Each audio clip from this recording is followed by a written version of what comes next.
Hi guys, welcome back to my channel and how are you?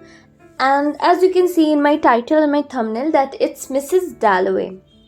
This is very important novel and so many questions also has been asked in our previous competitive exams. So I would suggest you to please watch my video till the end.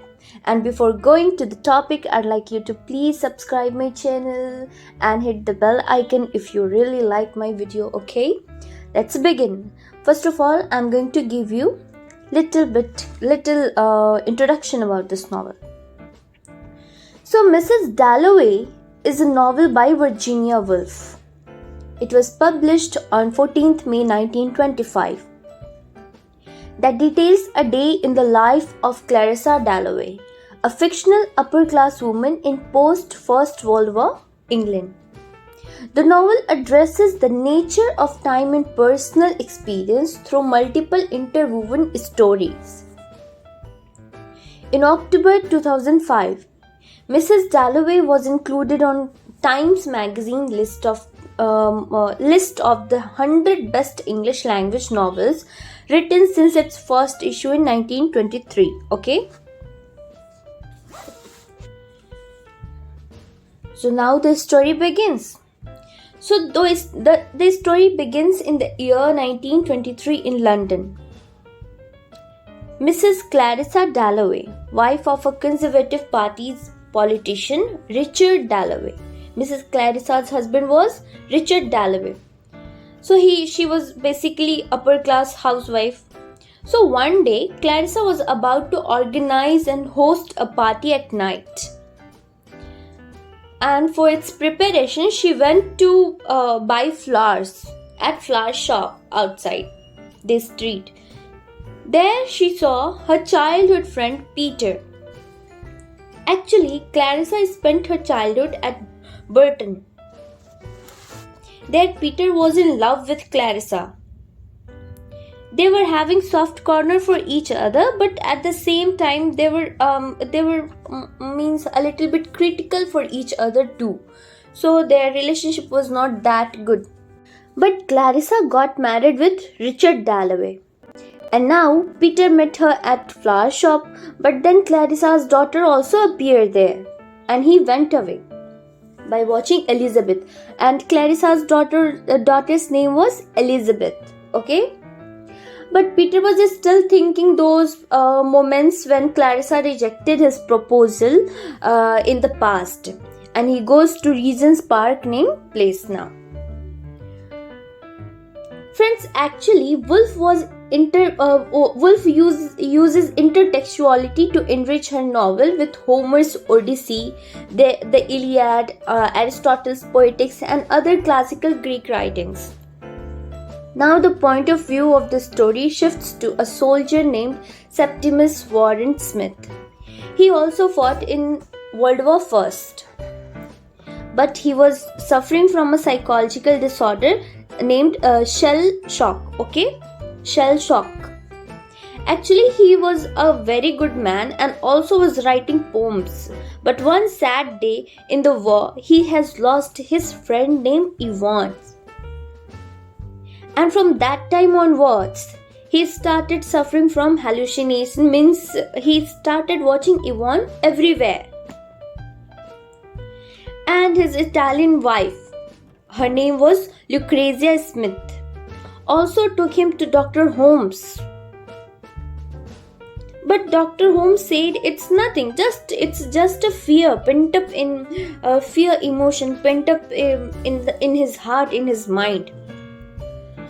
So when they were going to meet Dr. Holmes on that day itself, they also met Sir William Bradshaw.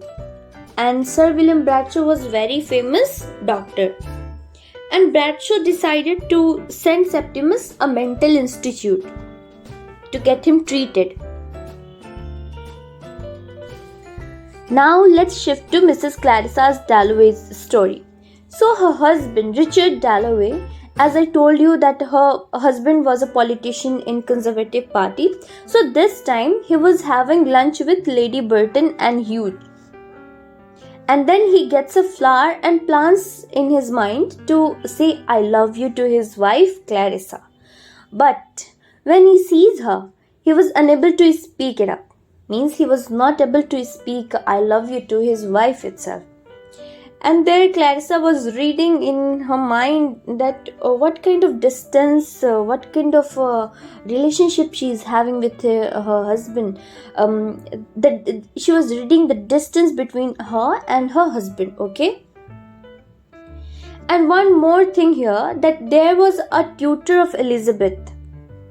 Elizabeth was the daughter of Clarissa and she was also having a tutor. Her name was Mrs Kilman. She was an unattractive woman whom Clarissa hates, and Kilman also hates Clarissa. And both ladies didn't want each other's influence on Elizabeth. Now again move to Soldier Septimus. He and his wife waits for Dr. Holmes. But as Holmes believes that there's nothing whatever the matter with Septimus.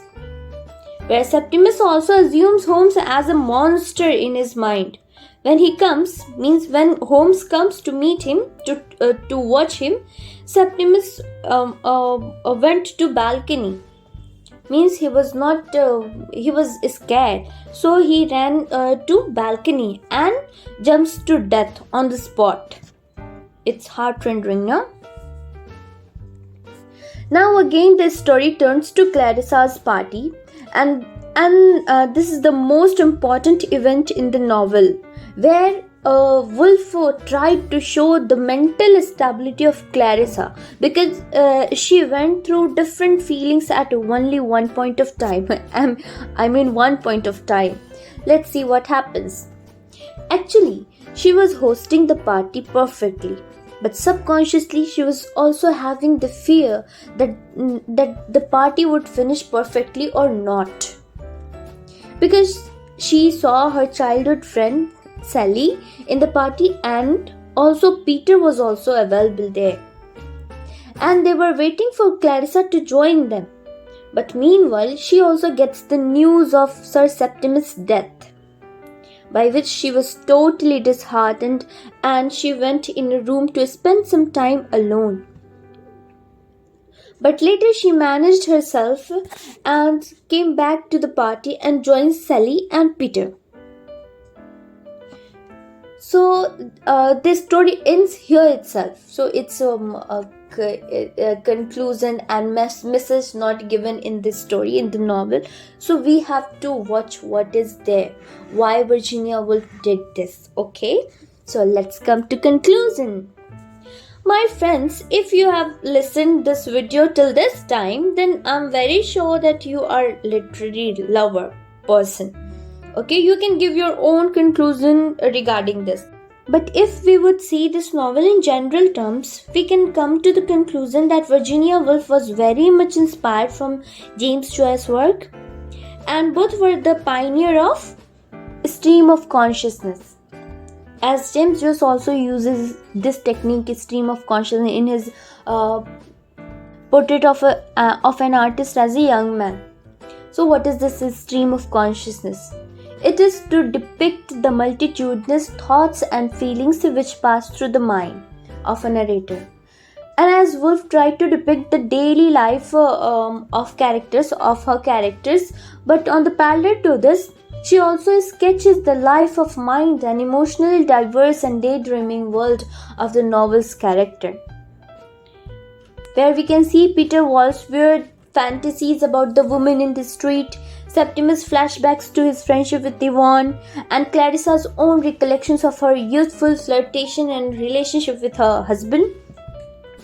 So it operates according to what the French philosopher Henri Bergson called duration. Okay, time duration, the subjective experience of passing time. Such an understanding of time and memory is obviously well served by Virginia Woolf's free-flowing style in the novel. But on the other hand, Rendell Stevenson, in his excellent book Modern Fiction and Introduction, suggested that interior monologue. He suggested this is called interior monologue. okay, rather than stream of consciousness is the best term to describe this style of Woolf's fiction. Means Randall Stevenson said that it's interior monologue rather than stream of consciousness to define this novel. And Virginia Woolf herself wrote that in the vast catastrophe of European war, our emotions had to be broken up for us and put an angle from us before we could allow ourselves to feel them in poetry and fiction. So guys, that's the end of the story, end of the novel. I hope you liked my video, and if you liked it, then please subscribe and hit the bell icon. I'm going to meet you in my next video. Till then, bye, take care and keep loving literature. Bye bye.